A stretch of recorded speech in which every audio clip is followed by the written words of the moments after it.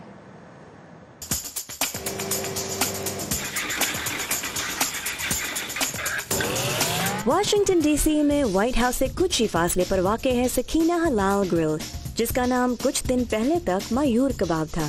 اندر kitchen میں head chef Sohail رحمان اپنی team کے ساتھ آج کے لیے تیاری کر رہے ہیں۔ روزانہ 11 بجے یہ ریسٹورانٹ کھلتا ہے۔ لوگ دور دور سے مزیدار پاکستانی کھانے کھانے کے لیے آتے ہیں، وہ بھی جن کے لیے اس کھانے کا بل ادا کرنا بھی ممکن نہیں۔ الحمدللہ مور دین 6000 میلز جو ہوملیس کو ہم نے دیے لاسٹ ایئر، تو میں کہتا ہوں کہ مجھے اللہ توفیق دے تو میں یہ ڈبل سے ٹرپل کروں اس سال۔ فرینکلن اسکوائر ایک پارک ہے جہاں پہ زیادہ تر بے گھر لوگ آتے ہیں۔ وہاں پر کسی نے مجھے کہا کہ ایک کول ریسٹورانٹ ہے، تو میں ان کے ساتھ چلا آیا اور اب ہم یہاں ہیں۔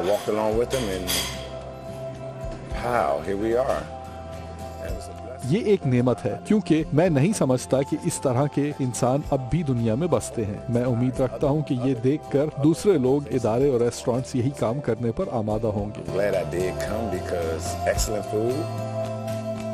واشنگٹن ڈی سی کے بے گھر اور غریب افراد کے لیے اپنے ریسٹورانٹ کے دروازے کھولنے والے قاضی منان اس کام کے لیے انسپریشن خود اپنی زندگی کے ایک حصے کو قرار دیتے ہیں، وہ حصہ جو پاکستان میں ان کا کل تھا۔ 10 بہن بھائی ہیں ہم، اور ایک چھوٹے سے گاؤں کڑی شریف میں پیدا ہوا۔ ایک تو ہمارے گاؤں میں بجلی بھی نہیں ہوتی تھی اس وقت، اور رننگ واٹر بھی نہیں، تو ہمارے والد صاحب جو تھے وہ بھی ریلیجس ٹیچر تھے، مدر بھی ریلیجس ٹیچر تھیں، ریلیجن کو ہی سروس دیتے تھے، لوگوں سے تنخواہ وغیرہ تو ملتی نہیں تھی، تو اس لیے جو ہے وہ غربت جو ہے وہ ہمارا مقدر تھی۔ مفلسی کے اس تجربے کا آج نتیجہ ہے یہ ریسٹورانٹ، جہاں اگر کوئی صرف یہ کہہ دے کہ کھانے کے لیے پیسے نہیں تو آپ سے بل نہیں مانگا جائے گا۔ وہ ایک طرح سے کام کر رہے ہیں جو ناقابل یقین ہے۔ انسان کو عزت دینے سے، ان کو کھانے دینے سے اور نرم دل ہونے سے لوگ با اختیار بنتے ہیں۔ میرا پیغام ان لوگوں کے لیے ہے جو دوسری قومیتوں، رنگوں اور مذاہب سے تعلق رکھنے والوں کو قبول نہیں کرتے۔ پلیز میری طرف دیکھیے، میں ہزاروں لوگوں کو کھانا کھلا رہا ہوں مفت میں، اور اس طرح بہت سارے امیگرینٹس اور مسلمان ہیں جو اس ملک میں آئے اور اس کی ترقی میں حصہ ڈال رہے ہیں۔ Not here to terrorize, we're not here to destroy America, we're here to love America. قاضی سہیل اور ان جیسے مسلمان پاکستانی امریکیوں نے غربت اور نفرت دونوں کا مقابلہ کرنے کا ایک راستہ نکالا ہے، اور وہ ہے میدے کے ذریعے۔ ویری انسپائرنگ، اور یہ تھا آج کا ویو 360۔ آج کے پروگرام کے بارے میں آپ ہمیں اپنی فیڈ بیک دے سکتے ہیں فیس بک کے ذریعے، لاگ آن کیجئے facebook.com/VOA اردو کے پیج پر، اور کل پھر اسی جگہ آپ سے پھر ملیں گے۔ تب تک کے لیے خدا حافظ۔